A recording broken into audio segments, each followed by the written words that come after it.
Welcome back to my channel Asha blog. তো বন্ধুরা, তোমরা সবাই কেমন আছো? আশা রাখছি ভালোই আছো, আর আমরা বেশ ভালো আছি।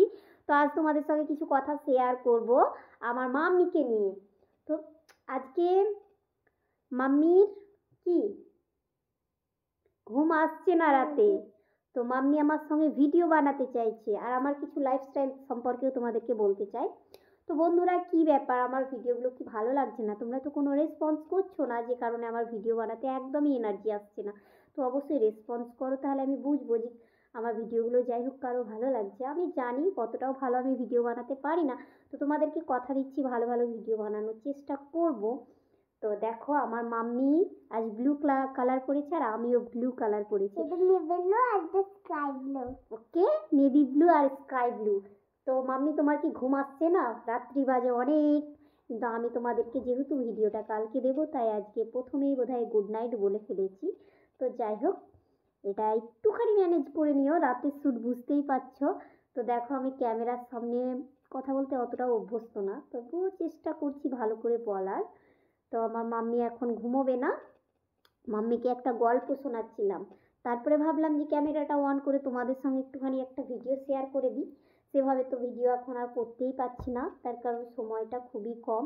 যেহেতু এখন আমার মাম্মিটা স্কুলে যাচ্ছে, আর যে স্কুল ছিল না, তবুও অনেকটা কাজ বেড়ে গেছে ইদানিং। আমার শুধুমাত্র একটা ইউটিউবের চ্যানেল না, আর একটা ইউটিউব আমি করি।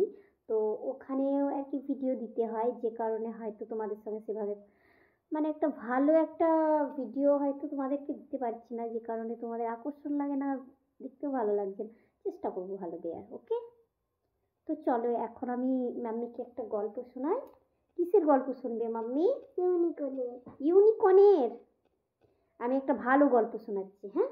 তাহলে গোপীর শোনাও। গোপীর গল্প?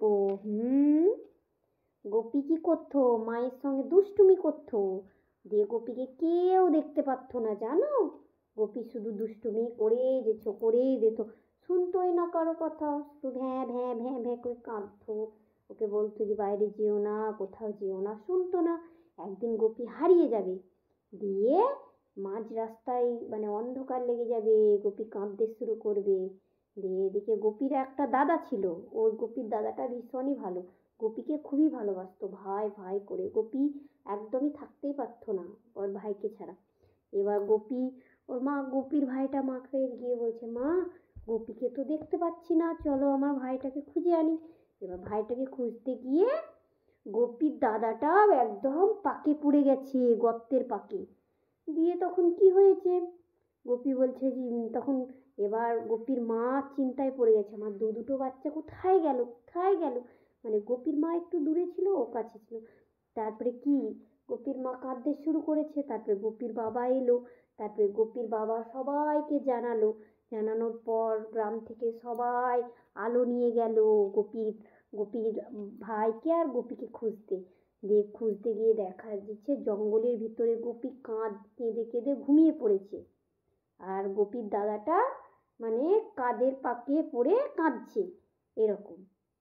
তারপরে কি হলো, তারপরে সবাই উদ্ধার করে নিয়ে এলো। তারপরে গোপীকে অনেক বোঝালো যে তোমার জন্য তোমার দাদার আজকে ক্ষতি হয়ে যেত, তোমারও ক্ষতি হয়ে যেত, এগুলো করা ঠিক। গোপী ওর মাকে কথা দিল যে আর আমি কখনো বদমাশি করবো না, তোমার কথাই শুনবো। বুঝতে পেরেছো?